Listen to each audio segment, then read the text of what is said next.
చూడాలి. ధన్యవాదాలు అధ్యక్ష. ఈరోజు మహిళా సాధికారత ఉమెన్ ఎంపవర్మెంట్ గురించి ఒక షార్ట్ డిస్కషన్ తీసుకొని వచ్చి మహిళల గురించి ఈరోజు ఈ సభలో చర్చించే అవకాశం ఇచ్చినందుకు అధ్యక్షులుగా మీరికి అలాగే ముఖ్యమంత్రి గారికి ఈ ఆలోచన చేసిన మా చీఫ్ గారికి ధన్యవాదాలు తెలియజేసుకుంటున్నాను. అందరం మహిళలమే మాట్లాడుతున్నాం అధ్యక్ష. మేము అయిపోయిన వెంటనే మా సహచర బ్రదర్స్ కూడా మాట్లాడాలా? మహిళలకి ఫస్ట్ అవకాశం ఇచ్చాం, పురుషులు చాలా మంది ఉన్నారు. థ్యాంక్ యూ అధ్యక్ష. ఈరోజు మహిళలు గురించి వారికి వచ్చే పథకాల గురించి అన్నీ చెప్తున్నారు అధ్యక్ష. పాతకాలంలో చెప్పేవాళ్ళు ప్రతి ఒక్క మగవాని విజయం వెనక ఒక మహిళ ఉంటుంది అని చెప్పేసి, అది ఎంత నిజమో ఈరోజు ప్రతి ఒక్క మహిళ వెనక విజయం వెనక ఒక మగవాడు ఉంటాడనేది కూడా అంతే నిజం అధ్యక్ష. ఈరోజు ఇక్కడ సభలో ఉన్న వాళ్ళ మహిళా సహచర సభ్యుల వెనక కూడా వాళ్ళ ఇంట్లో ఉన్న మగవాళ్ళ యొక్క సపోర్ట్ ఉంటేనే ఇంత దూరం వచ్చేసి ఇక్కడ మాట్లాడే అవకాశం అనేది మాకు దొరికింది అధ్యక్ష. ఇందాక మాధవి గారు అన్నారు ఈక్వాలిటీ కావాలి అన్నారు. డెఫినెట్గా అధ్యక్ష, ఈరోజు గత ప్రభుత్వంలో చూస్తే ముందు కంటే మహిళల మీద దాడులు ఎక్కువ పెరిగిపోయినాయి అధ్యక్ష. ఎందుకంటే మహిళల గురించి మహిళల యొక్క పర్సనల్ జీవితాల గురించి వాళ్ళని క్రిటిసైజ్ చేస్తే, వాళ్ళ మీద దెబ్బతీస్తే అది వాళ్ళు మానసికంగా కుంగిపోయి పక్కగా తప్పుకుంటారని ఒక ఉద్దేశంతో సోషల్ మీడియాని చాలా యాక్టివ్ చేసి మహిళల మీద దాడులు జరగడం జరిగింది అధ్యక్ష. ప్రతి ఒక్క ఇక్కడున్న దాదాపు మహిళా సహచర ఎమ్మెల్యేల్లో చాలా మందికి పర్సనల్ ఎక్స్పీరియన్సెస్ ఉన్నాయి అధ్యక్ష. మేము వెనక మా లేడీస్ రూమ్లో కూర్చుంటే ప్రతి ఒక్కరు వాళ్ళ ఎక్స్పీరియన్స్ చెప్తుంటారు. మమ్మల్ని ఇలా అన్నారు, మాకు ఇలా జరిగింది అని చెప్పేసి. శిరీష గారు ఇంకా ఎక్కువ చెప్తా ఉంటారు తన యొక్క అనుభవాల గురించి. నాకు కూడా అధ్యక్ష 2023 సెప్టెంబర్ వరకు రాజకీయాలకి నాకు ఏ విధమైన సంబంధం లేదు అధ్యక్ష. చంద్రబాబు నాయుడు గారు కడపలో ఒక మహిళను పోటీ చేయించాలా అని చెప్పేసి మొదటిసారి స్వాతంత్రం వచ్చినాక ఒక మహిళకు అవకాశం ఇచ్చిన సందర్భం అధ్యక్ష. మరి గత ప్రభుత్వంలో ఉన్న అప్పటి ఎమ్మెల్యేలు ఇప్పుడు మాజీ ఎమ్మెల్యేలు ఏ విధంగా నన్ను ఫేస్ చేయలేక నా గురించి పర్సనల్ కామెంట్స్ చేయడము, సోషల్ మీడియాలో నా గురించి ట్రోల్ చేయడము, ఈ రోజుకు కూడా ఆ ట్రోల్స్ వెన్నంటుతూ మానసికంగా బాధ పెట్టే విధంగా వాళ్ళు సోషల్ మీడియాను రన్ చేస్తున్నారు అధ్యక్ష. దాని ప్రకారము ముఖ్యమంత్రి గారు కూటమి ప్రభుత్వం రాగానే ఈ యొక్క సోషల్ మీడియాలో ట్రోల్ చేసే వాళ్ళ మీద కఠినమైన చర్యలు తీసుకోవాలా, మహిళల మీద దాడులు చేసే వాళ్ళ మీద కఠినమైన సెక్షన్స్తో ముందుకు వస్తున్నారు. దానికి ముఖ్యమంత్రి గారికి ధన్యవాదాలు తెలియజేసుకుంటున్నాను అధ్యక్ష. అలాగనే ఈరోజు కూటమి ప్రభుత్వం వచ్చినాక మహిళలకి ఎన్నో పథకాలు, ఒంటరి మహిళల పింఛన్లు కానీ, వితంతు పింఛన్లు కానీ చాలా పథకాలు తీసుకొని వచ్చినారు అధ్యక్ష. అలాగనే మహిళల కోసము డ్వాక్రా గ్రూపులు కానీ, అంగన్వాడీ కేంద్రాలు కానీ, ఆశా వర్కర్లు కానీ వీళ్ళందరినీ తీసుకొచ్చి ఈ మధ్యనే ఆశా వర్కర్లకి వాళ్ళకి 62 సంవత్సరాలకు వాళ్ళకి రిటైర్మెంట్ పెంచి, వాళ్ళకి మెటర్నిటీ లీవ్ కోసం 6 నెలలు పెంచి, ఈ విధంగా మహిళలకు తోడుగా ఈ ప్రభుత్వం నడుస్తూ ఉంది అధ్యక్ష. దానికి ముఖ్యమంత్రి గారికి మరొకసారి ధన్యవాదాలు తెలియజేసుకుంటున్నాను అధ్యక్ష. టోటల్గా ఈ పథకాలన్నీ మహిళలు బాగా ఉంటేనే ఈ సమాజం బాగా ఉంటుంది, వాళ్ళ ఆరోగ్యం అనేది చాలా ముఖ్యమనే ఉద్దేశంతోనే ఈరోజు ఈ కూటమి ప్రభుత్వము మహిళలకి ముఖ్య ప్రాధాన్యత ఇస్తున్నారు అధ్యక్ష. మహిళ బాగుంటేనే సమాజం బాగుంటుంది, సమాజం బాగుంటేనే ఈ యొక్క ఆర్థిక పురోభివృద్ధి అనేది జరుగుతుందని చెప్పేసి ఉద్దేశంతో ముందుకు వెళ్తా ఉంది అధ్యక్ష. ఈ క్రమంలో స్కూల్స్లలో కూడా ప్రత్యేక పాఠ్యాంశాలు చేర్చాల్సిన అవసరం ఉంది. ఆ ఏజ్ నుంచే మగపిల్ల వాళ్ళకి ఇప్పుడు అధ్యక్ష నిన్న ఉమెన్స్ డే జరిగింది కడపలో. ముఖ్యమంత్రి గారు అందరు శాసనసభ్యుల్ని కాన్స్టిట్యున్సీకి వెళ్ళి ఉమెన్స్ డే సెలబ్రేషన్స్ ఘనంగా జరగాల అని చెప్పారు. దాని ప్రకారం వెళ్తే మా దగ్గర కడపలో ఒక 4-5 స్కిట్లు వేశారు అధ్యక్ష. దాంట్లో నలుగురు తాగుబోతులు వచ్చి ఉమెన్ని అటకాయిస్తున్నారు, ఆమె మీద దాడి చేస్తున్నారు, లేకపోతే భర్త వచ్చి భార్యను కోరుతున్నారు, లేకపోతే ఇంకొకటి ఇలా మహిళ మీద ఇట్లా దాడులు చేస్తున్నారని స్కిట్లు ప్రజెంట్ చేశారు. ఇది తప్పు అధ్యక్ష. ఎందుకంటే మనము అట్లా జరుగుతోంది సొసైటీలోని, ఇంకా ప్రమోట్ చేసినట్టు అయిపోతా ఉంది.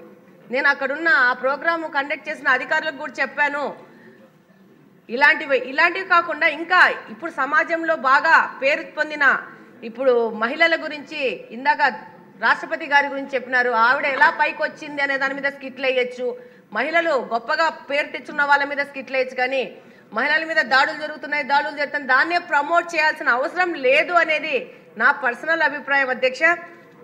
దానికోసము స్కూల్ ఏజ్ నుంచి కూడా వాళ్ళకి సపరేట్ ప్రత్యేకమైన కౌన్సిలింగ్స్ ఇవ్వాల్సిన అవసరం ఉంది అధ్యక్ష. ముఖ్యంగా మగపిల్ల వాళ్ళకి మహిళని గర్ల్ చైల్డ్ని ఎలా రెస్పెక్ట్ ఇవ్వాలనేది చిన్నప్పటి నుంచి నేర్పిస్తే సగము సమస్య తీరిపోతుందని చెప్పేసి మీ ద్వారా తెలియజేసుకుంటున్నాను అధ్యక్ష. ఆల్రెడీ మహిళలకి ఉద్యోగాల్లో కానీ చదువుల్లో కానీ ప్రతి ఒక్క చోట వాళ్ళకి స్పెషల్ రిజర్వేషన్స్ అన్ని కొన్ని సంవత్సరాలుగా ముందుగా వస్తున్నాయి. వాళ్ళకి ముందుకు తీసుకెళ్లాలనే ఆలోచనతో ప్రభుత్వాలు ముందుకెళ్తున్నాయి. అలాగనే మహిళలు కూడా వాటిని చక్కగా ఉపయోగించుకొని ఈరోజు ప్రతి ఒక్క రంగంలో మహిళలు ముందుంటున్నారు, చాలా ఎఫిషియెంట్గా వర్క్ చేస్తున్నారు, ఆర్థిక అభివృద్ధికి కూడా వాళ్ళు కూడా పాటుపడుతున్నారు అధ్యక్ష. అలాగనే ప్రభుత్వాలు ఈరోజు మహిళలు సార్ ఇవ్వండి, మీరు మాట్లాడమన్నారు, కొంచెం ఫినిష్ చేయండి, కొంచెం అవకాశం ఇవ్వండి అధ్యక్ష. ఈరోజు వ్యాపారంలో కూడా మహిళలు ముందుకు వస్తే వాళ్ళకి స్పెషల్ ఇన్సెంటివ్స్ ఇచ్చేసి వాళ్ళని కూడా ప్రోత్సహిస్తే బాగుంటుంది అధ్యక్ష. అలాగనే ఈరోజు పల్లెల్లో చూస్తే మామూలుగా ఇప్పుడు మనం ఎవరం గమనించిన పల్లెల్లో చూస్తే మగవాళ్ళ కంటే ఆడోళ్ళే ఎక్కువ పని చేస్తున్నారు.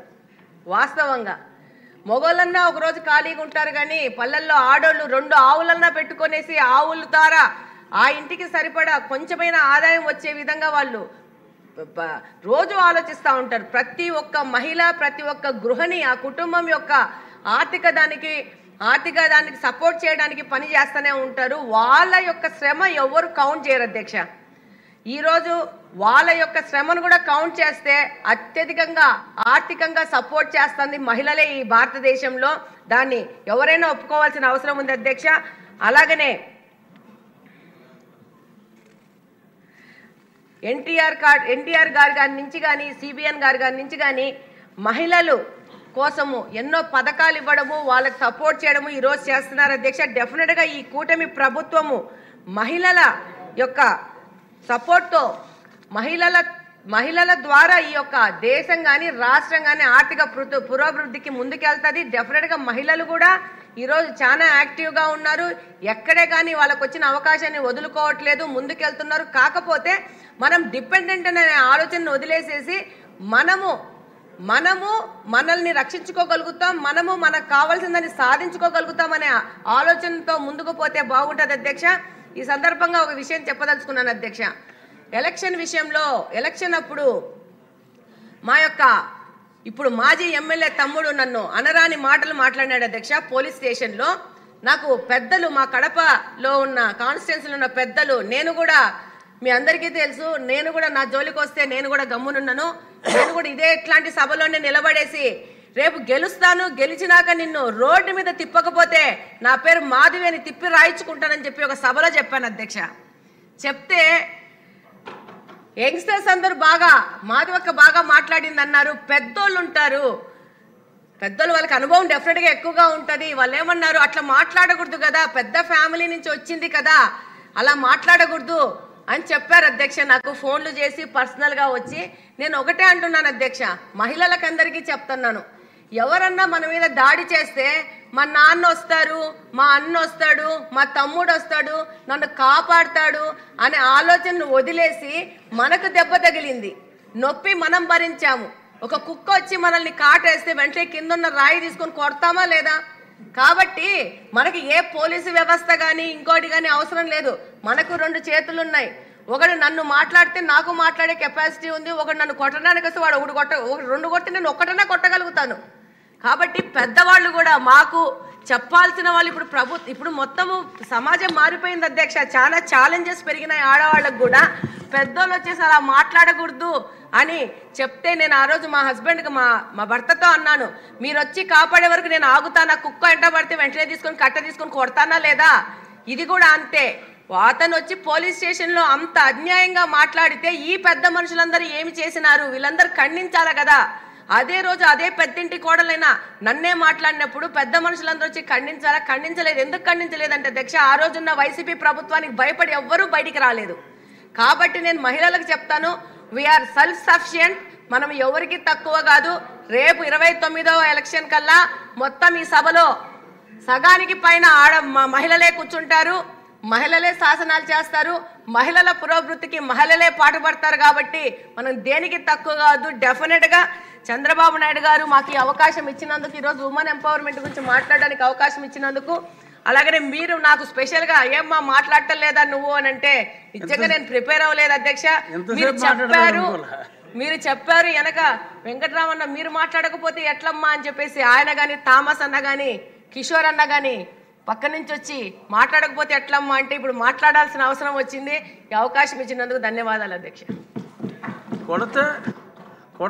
కొడతానంటున్నారు, మంచిదే, కానీ బెల్లు కొడితే మటుకు కొట్టకండి. ఆగండి. ఇంకా ఇప్పుడు ఎత్ర నార్యస్తు పూజ్యంతే రమంతే తత్రో దేవత అంటే ఏంటి? వేర్ ఉమెన్ ఆర్ హానర్డ్, అక్కడ దేవతలు ఉంటారు అని.